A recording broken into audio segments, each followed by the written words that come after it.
momen bahagia, momen di depan mata, meskipun kita hanya melihat dari layar kaca. Ya, Bu Manu, satu catatan tentunya Indonesia tidak terkalahkan sepanjang SEA Games 2023. Mampu mengalahkan Filipina dengan skor 3-0, mengalahkan Myanmar dengan skor 5-0, mengalahkan Timor Leste dengan skor 3-0, mengalahkan Kamboja dengan skor 2-1, dan tentunya berhasil melewati semifinal dengan mengalahkan Vietnam dengan skor 3-2. Terakhir, mampu mengalahkan salah satu Raja Asia Tenggara, yaitu dengan skor yang meyakinkan di final 5-2. Bukan hanya salah satu, satu-satunya Raja Asia Tenggara. Tentunya sebuah transisi yang memang harus diterima oleh para pemain Vietnam dan juga supporter sepak bola Vietnam, karena memang harapan mereka melihat timnya seperti ketika ditangani Parnaseo berbeda ketika ditangani oleh Clint Trusi. Iya, butuh adaptasi ya, termasuk juga adaptasi terkait dengan pemilihan gaya bermainnya juga akan berpengaruh. Dan Troser kita tahu pernah dikalahkan oleh Indonesia juga, dan lagi-lagi akhirnya dia disingkirkan oleh Indonesia.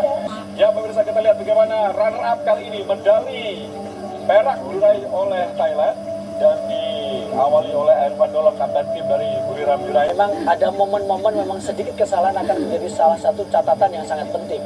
Tetapi kalau kita bisa mendapatkan gelar juara, maka kesalahan itu akan menjadi tertutupi. Sehingga ya sudah, itu adalah bagian dari pengalaman untuk para pemain kita, supaya nanti di Piala AFF mereka tidak melakukan hal yang sama. Ya, inilah peraih medali emas di cabang olahraga sepak bola putra SEA Games Kamboja 2023. Momen yang sangat mahal, momen yang sangat langka, karena itu ini adalah kesempatan terbaik untuk melihat salah satu sejarah yang baik untuk sepak bola Indonesia, dan Indonesia layak mendapatkan itu dengan setelah semua yang dirasakan. Ya, saya minta apresiasi untuk seluruh pemain dan pelatih ya, tapi kalau boleh memilih dari kacamata Anda, pemain mana yang pantas dijadikan pemain yang paling stabil, paling konsisten sejak awal SEA Games hingga partai final?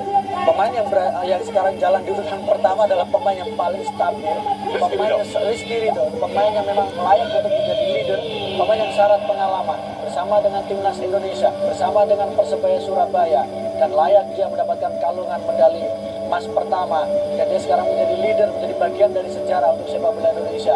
Kita juga harus memberikan apresiasi kepada Marcelino, muda, pengalaman, dengan jam terbang, sekarang bermain untuk salah satu klub Eropa, sangat tenang berada di lapangan dan tidak mengecewakan, meskipun tadi beberapa kali agak membuang peluang kali-kali ke final, tapi untuk di level yang memang lebih tinggi kalau AFF dia sudah merasakan itu. Ya, dan rotasi sangat baik dilakukan oleh pelatih sehingga kebugaran pemain tadi terlihat ya, mereka siap bertarung 120 menit. Betul, termasuk pergantian-pergantian yang dilakukan juga berlangsung dengan sangat baik ya. Ketika Rio Fahmi masuk, bagaimana energi yang diberikan. Ketika kemudian dari penampilan Irfan, tim pengalaman untuk tampil di laga final Haikal, dan ternyata Haikal awal-awal sempat agak gugup, awal-awal sempat beberapa kali kecolongan, tapi pelan-pelan dia bisa beradaptasi. Bima Sakti, kita tahu bagaimana dia bersama dengan timnas U16 ya, mendapatkan gelar juara, legenda sepak bola Indonesia. Kurniawan yang tadi diulang-ulang oleh Bung Hadi Ahai Gunawan, sekarang dia merasakan gelar juara dari kursi pelatih. Coach Yayan Tumena. Betul.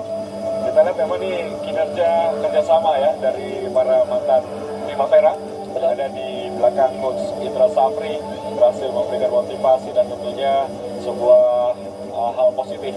Gelar ketiga bagi Coach Indra Safri setelah AFF U19 di tahun 2013, AFF U22 di tahun 2019, dan kali ini medali emas SEA Games Kamboja yang memang kita tunggu-tunggu, dan akhirnya memang di awal SEA Games dilakukan, Indonesia tidak Indonesia terlalu mudah grupnya, takut khawatir telat panas karena memang lawan-lawan yang dihadapi tidak terlalu kompetitif. Tapi begitu berhasil mengalahkan Vietnam, maka prediksi itu mulai bisa terpatahkan. Ya, baik pemirsa, kita dengarkan lagu kebangsaan Indonesia Raya di Olympic Stadium Phnom Penh di malam hari.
much for not coming from the beginning to the end. We wish you all the best and goodbye. Thank you so much.